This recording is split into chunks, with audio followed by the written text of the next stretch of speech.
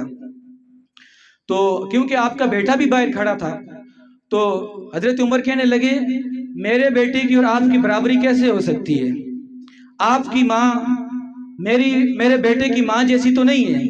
آپ کا بابا حضرت علی وہ میرے بیٹے کے بابا جیسا تو نہیں ہے. آپ کے نانا جو ہیں آپ کے نانا جیسا میرے بیٹے کا نانا تو نہیں ہے. آپ کی نانی جیسا میرے بیٹے کی نانی تو نہیں ہے. تو وہ وہاں پر خاموش ہو گئے. اس میں حضرت عمر کا پیار تھا امام حسین کے لیے. اب جب امام حسین کا دور شروع ہوا مکہ میں تھے. میں مختصراً بیان کروں گا 5-8 منٹ میں. امام حسین کا دور جیسے شروع ہوا آپ مدینہ سے مکہ کی طرف تشریف لے کے گئے. کوفے والوں نے خط لکھے, تقریباً 150 خط آپ کو لکھا کہ آپ اس طرف کوفہ کی طرف آ جائیں, یزید ظلم کر رہا ہے اور زبردستی بیعت کروا رہا ہے. تو امام حسین نے جب یہ خط پڑھے, آپ نے صحابہ کرام قریب میں تھے, ان سے مشاورت کی. صحابہ نے کہا آپ بہتر یہ کہ آپ نہ جائیں کیونکہ کوفہ والوں پہ بھی ہم بھروسہ نہیں کر سکتے اور کوفہ والوں پہ ہم اعتماد نہیں کر سکتے, آپ بہتر ہے نہ جائیں. تو امام حسین کو جب پے در پہ بہت سارے خط موصول ہوئے تو آپ نے پھر تہیہ کر لیا تھا کہ آپ کوفہ جائیں گے.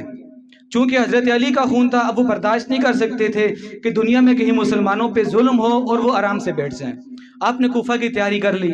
جب آپ نکلے راستے میں مسلم بن عقیل کی شہادت کی خبر ملی. پھر آگے گئے, حاتم طائی کے بیٹے نے آپ کو پیشکش کی کہ آپ کو میں فوج دے دیتا ہوں, آپ اپنے ساتھ فوج لے کے جائیں کیونکہ کوفہ والوں پہ اعتماد نہ کریں, آپ وہ کچھ بھی کر سکتے ہیں. آپ نے وہ مسترد کی. میں شارٹ کٹ آگے بڑھ رہا ہوں تاکہ کچھ منٹوں میں گفتگو کلوز کر لوں. مسلم بن عقیل کی خبر, شہادت کی خبر سنی. پھر آگے حاتم طائی کے بیٹے نے پیشکش کی, وہ بھی مسترد کی. پھر آگے حور بن یزید نے آپ کا راستہ روکا اور وہ کہنے لگا یزید کا حکم ہے یہاں قادسیہ سے آگے آپ نہیں آ سکتے, آپ کو یہی روکیں گے. امام حسین نے خطوط دکھائے کہ یہ کوفہ والوں نے مجھے خط بھیجے ہیں, ان پر ظلم ہے, یزید زبردستی بیعت کروا رہا ہے. تاریخ میں بہت ساری باتیں چینج طریقے سے بھی ہیں. یزید ظلم کر رہے ہیں کوفہ والوں پہ, تو میں کوفہ والوں کی طرف جا رہا ہوں ان کی حمایت میں. تو حر بن یزید نے کہا آپ کو جس نے بھی خط لکھے میں نے نہیں لکھے, آپ کو میں یہاں سے آگے نہیں جانے دوں گا چونکہ یزید کا حکم ہے. تو ان کو وہاں پر روکا. اب آپ کو مزے کی بات بتاؤں, جب حر بن یزید نے امام حسین کو وہاں روکا, امام حسین امامت کرواتے تھے, حر بن یزید ان کی پیچھے جماعت مقتدی بنتا تھا. وہ امامت کرواتے, یہ ان کی پیچھے نماز پڑھتا. نماز کے بعد فارغ ہوتا, کہتا کہ دین تو میں آپ کے نانا کا مانتا ہوں اور اسی پر ایمان لایا ہوں, لیکن چونکہ یزید کے پاس نوکری کر رہا ہوں. یہ مثال آج بھی آپ دیکھ سکتے ہیں, بہت ساری چیزیں ایسی آپ کے سامنے گزری ہوں گی. لوگ کہتے ہیں کہ ہم نوکری چونکہ حکومت کی کر رہے ہیں تو حق بات پہ کھڑے نہیں ہو سکتے. تو امام حسین نے یہاں واضح کیا حق بات پہ کھڑا ہونا ہے. حق بات, اگر آپ کسی سرکاری سطح پہ کام کر رہے ہیں, کسی کی نوکری کر رہے ہیں, تو نوکری چھوڑ کے آپ حق کی طرف آ جائیں. چونکہ حق امام حسین نے بتایا, اگر کہیں ظلم ہو رہا ہو. حر بن یزید کے سامنے جو وہاں پر خطبہ بھی دیا تھا اس میں بھی آپ کے یہ الفاظ تھے, کہیں اگر ظلم ہو رہا ہو, اگر بادشاہ ظالم ہو, ان کے خلاف کھڑا ہونا ہمارے لیے ضروری ہے, ان کے خلاف جہاد کرنا ہمارے لیے ضروری ہے. آج ہم لوگ حسینیت کے نعرے لگاتے ہیں, ہم اپنے آپ کو حسین کے نعرے لگاتے ہیں کہ ہم حسینی ہیں. میں نوجوانوں سے سوال کرتا ہوں, ہم اگر حسینی ہیں, حسین اس وقت شراب کے خلاف کھڑے ہوئے تھے, اس وقت زنا کے خلاف کھڑے ہوئے تھے, اس وقت ظالم بادشاہ کے خلاف کھڑے ہوئے تھے, اس وقت جو عورتوں پہ ظلم تھا اس کے خلاف کھڑے ہوئے تھے. کیا آج کا نوجوان اس طرح ظلم کے خلاف کھڑا ہے؟ ہمارے قریب ہی کشمیر پہ بیٹیوں پہ ظلم ہے, بیٹیوں پہ اتیاچار کیا جاتا ہے.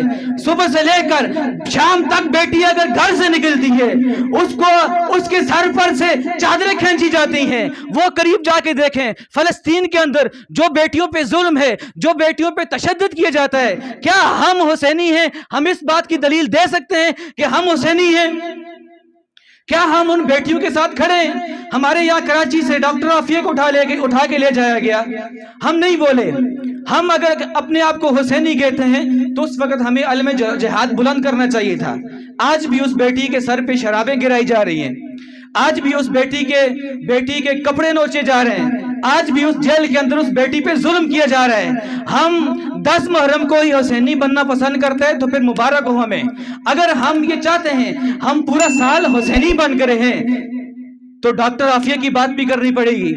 کشمیر پر جو بیٹی پہ ظلم ہے وہ بھی ہمیں لوگوں کو بتانا پڑے گا۔ ضروری نہیں ہے کہ ہم تلوار لے کے نکلیں، کم سے کم ہم بول سکتے ہیں، کم سے کم ہم اس وقت جو سرکاری سطح پر سرکاری اداروں میں یا ہمارے حکمران ہیں، کم سے کم جا کے امریکہ کے سامنے بول سکتے ہیں کہ ہماری بیٹی ہمیں واپسی کر دو، ہمارے گھر سے اٹھائی ہے۔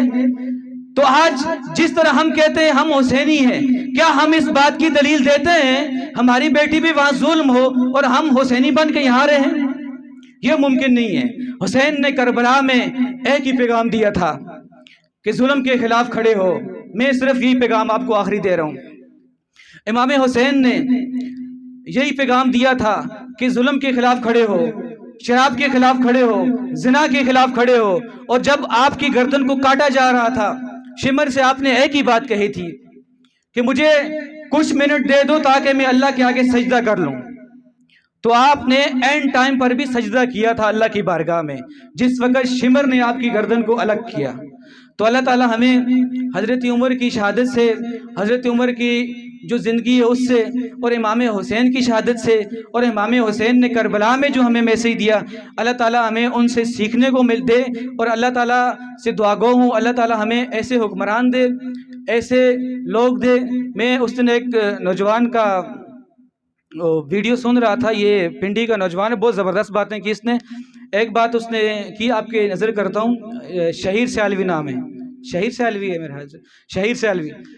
اس نے کہا میں نے اسپیکر اسمبلی سے پوچھا کہ جو کشمیر میں ظلم ہو رہا ہے تو کیا یہ حسینی کردار ادا کر رہے ہیں یا یزیدی کردار ادا کر رہے ہیں؟ اب اس نوجوان نے جو بات کی بہت زبردست کی، اللہ اس کی زندگی لمبی کرے، جس مقصد میں وہ لگا ہو اللہ تعالیٰ اس کو کامیاب کرے۔ اس نے پوچھا کہ کشمیر کے اندر جو لوگ جن پہ ظلم ہو رہا ہے وہ حسینی یا یزیدی ہیں؟ تو اسپیکر اسمبلی نے کہا ہمارے پاکستان کے کہ وہ حسینی ہیں۔ پھر اس نے پوچھا یہ جو مودی حکومت جو ظلم کر رہی ہے یہ یزیدی ہے یا کچھ اور ہے؟